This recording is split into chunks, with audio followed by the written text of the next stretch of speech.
जय श्री कृष्ण, राधे कृष्ण। ओम नमो भगवते वासुदेवाय। कृष्ण अंतर्ध्यान हो गए तो राधा जी पछताने लगी और रोने लगी। हे नाथ, हे प्यारे, दर्शन दीजिए।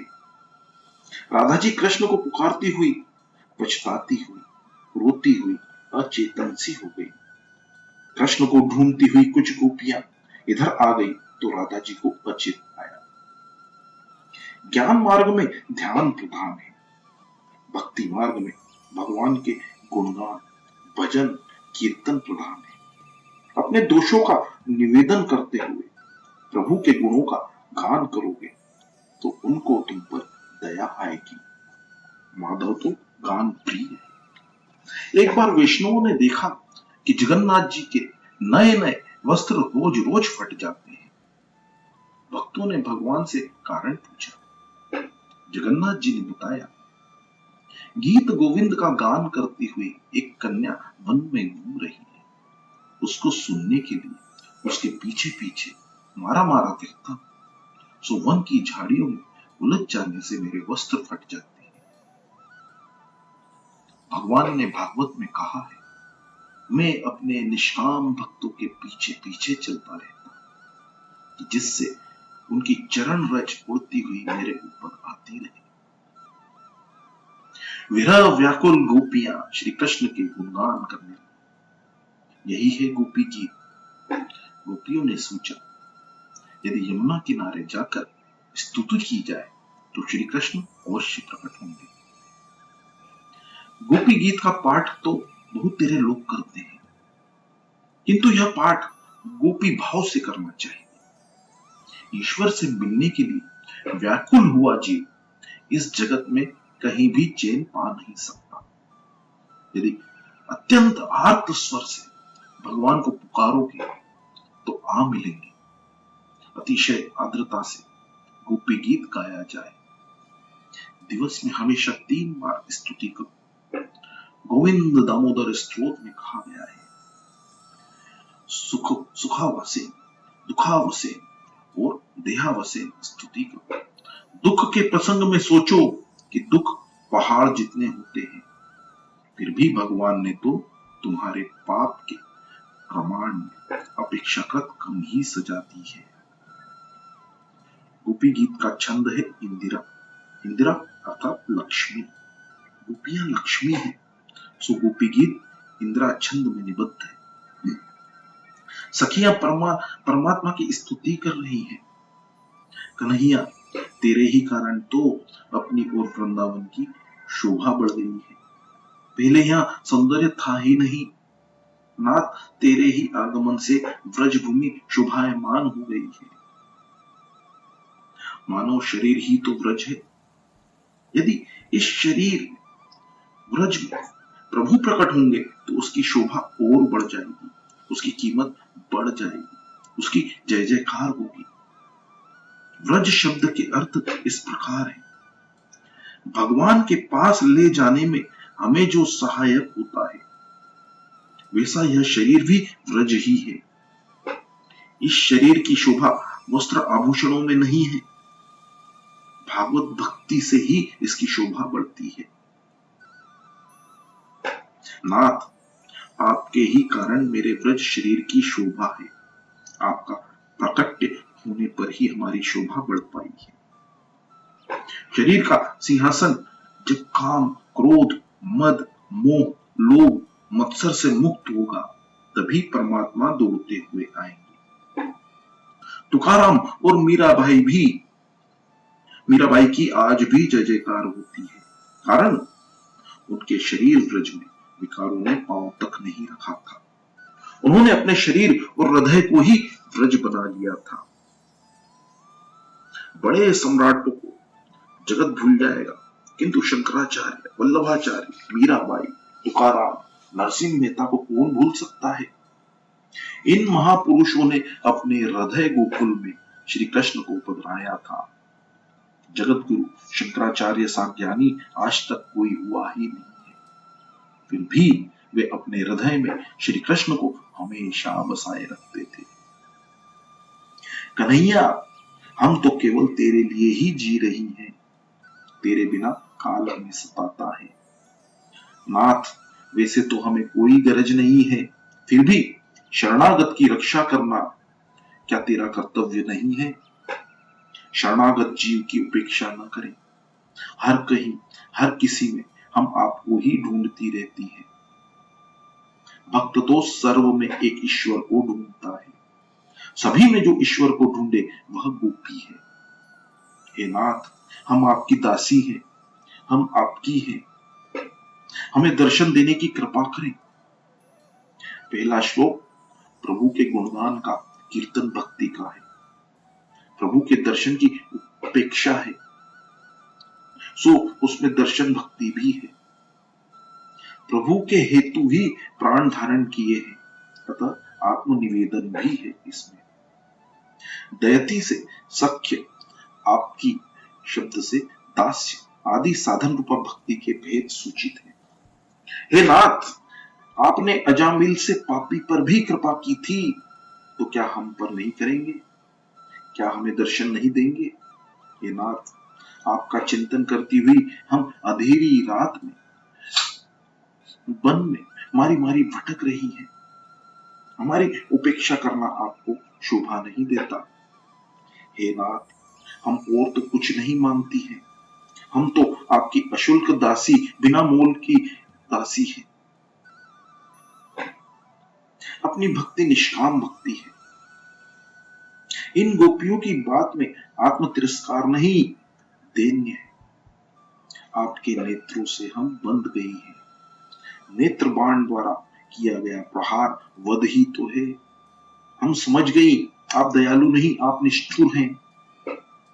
यशोदा जी भोली हैं, उनका एक भी सद्गुण आप में नहीं आया है, सो आप हमें तड़फाते रहे हैं। यह तो कोई आश्चर्य की बात नहीं है। लाला, तू माखन चोर है, हमारे मन को भी तूने चुरा लिया है और अब हमें यहां से दूर करना चाहता है।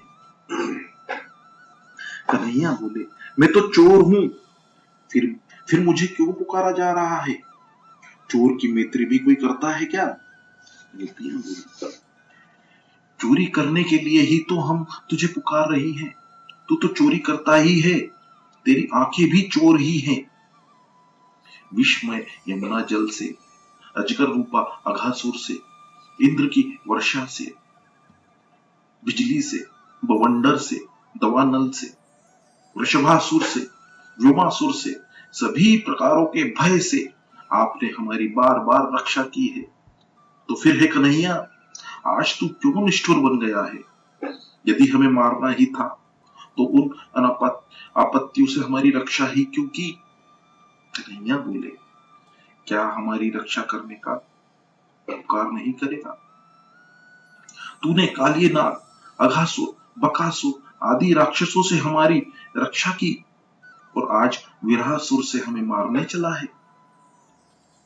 उस कालियनाग के विष से भी यह विरह विष अधिक दाहक है। अब तो सहा नहीं जाता है। दर्शन दे कान्हा, दर्शन दे। यदि हमें मारना ही था तो पहले प्रेमदान क्यों दिया? यदि मुझे दर्शन नहीं होगा तो मैं लोगों से कह दूंगी कि कन्हैया नंद यशोदा का पुत्र नहीं है। मैं जानती हूं कि तू कौन है। कन्हैया, जरा मुझे भी तो बता कि कौन हूं मैं। सखियां ज्ञान भक्त है, ज्ञानी है, सो परमात्मा के स्वरूप को भली भांति जानती है। वे तो कहने लगी, हम आपको जानती हैं और जानकर ही प्रेम करती हैं। आप सभी के हृदयों में अंतर्यामी रूप से विराजमान नारायण है। समस्त शरीरधारियों के हृदय में बसे हुए साक्षी भूत हैं। कन्हैया बोले, क्या इच्छा है तुम सबकी? गोपियों ने कहा, हे कांत, हे प्यारे, आपके वरद हस्त ऐसे शक्तिमान हैं कि हमारे अभिमान को दूर कर सकते हैं। आप अपना मंगलमय हस्त हम सबके मस्तक पर रखिए। इस 5वें श्लोक का तात्पर्य शरण भक्ति है। इससे पहले के श्लोक में प्रभु के महात्मा का वर्णन है। भगवान महान समर्थ, अप्रतिम प्रभावशाली है। ऐसी प्रतीति होने पर हृदय उनकी शरण याचना करे, यह स्वाभाविक है। जीव शरण भाव से उनको अधिक पहचान सकता है।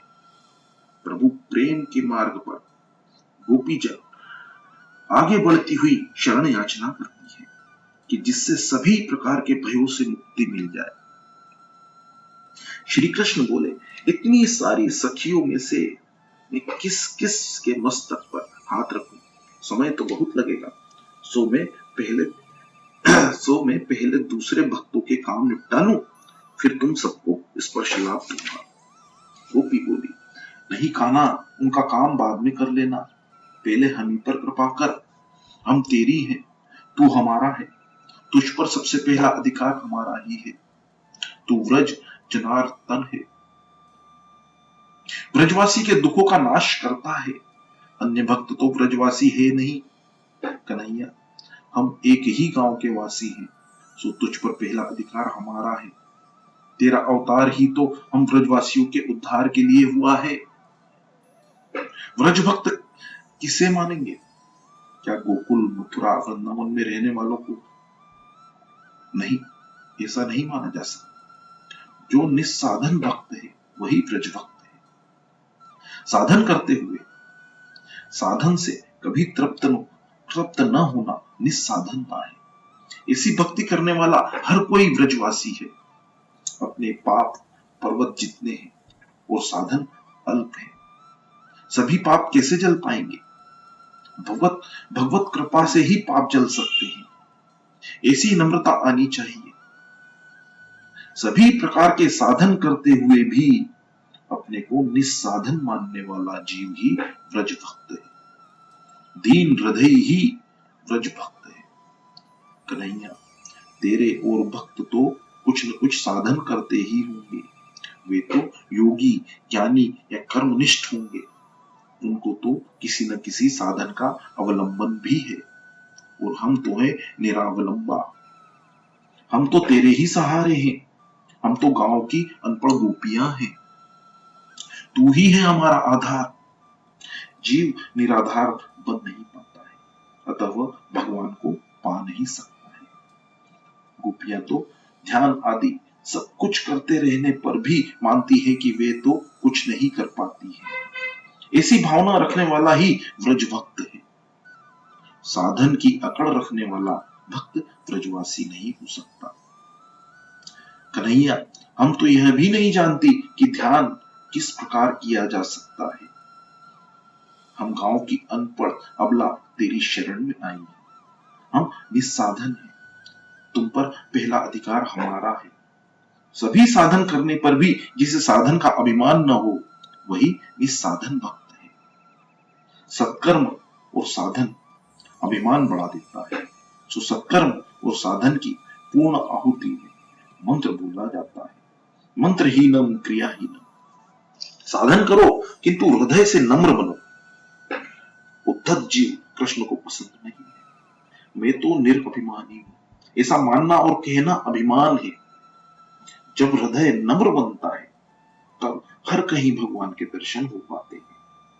तेरा अवतार ब्रज भक्तों के लिए है, सो तेरा परम सुंदर सांवला मुख कमल हमें दिखा।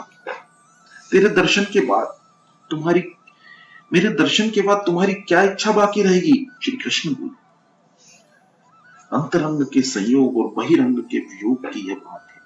अतः श्री कृष्ण प्रत्यक्ष बातचीत कर रहे हैं, ऐसा भास होता है। गोपियां बोली, हे काम विनाशक, अपनी सभी कामनाएं तू नष्ट कर सकता है। अपने काम का नाश करो। गोपियां काम सुख की नहीं, काम नाश की इच्छा करती है। संत गुरु के हाथों में काम नाश की शक्ति है।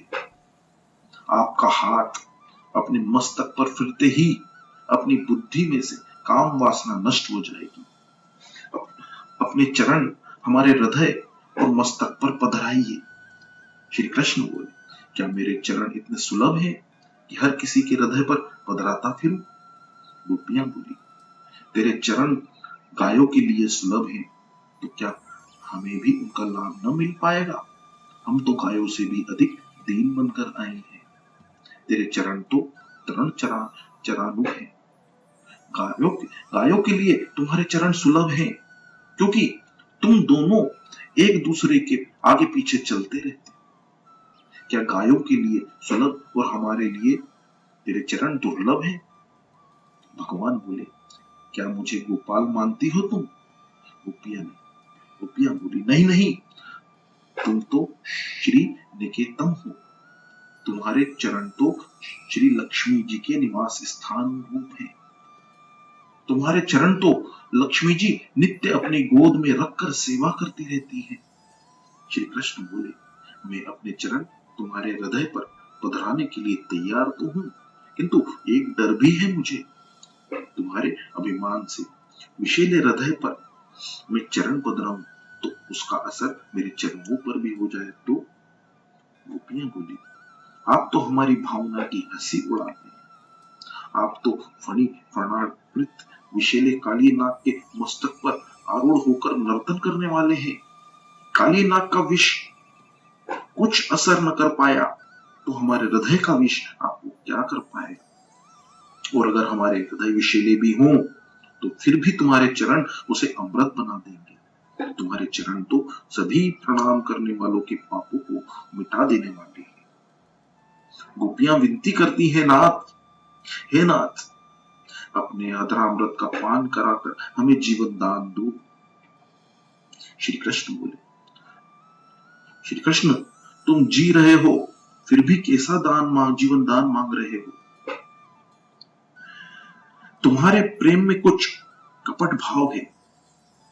हमने तो सुना है कि दशरथ जी ने राम जी के वियोग के कारण प्राण त्याग किया था।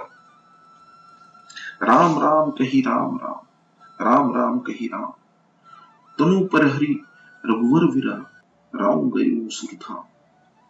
दशरथ जी का राम प्रेम हार्दिक था, सो राम का विरह होते ही उन्होंने प्राण त्याग दिया। यही है सच्चा प्रेम। मेरे वियोग में तुम जी रही हो, मुझसे बातें भी कर रही हो, तुम्हारे प्राण चले तो नहीं गए। सो मुझे लगता है कि तुम्हारा प्रेम सच्चा नहीं है। यदि तुम्हारा प्रेम सच्चा होता तो तुमने दशरथ की भांति प्राणों का त्याग किया होता। ऐसा श्री कृष्ण ने कहा। कृष्ण के ऐसे वचन सुनकर गोपियां आर्तस्वर में गाने लगी। जय श्री कृष्ण, राधे कृष्ण, ओम नमो भगवते वासुदेवाय। जय श्री कृष्ण, राधे कृष्ण।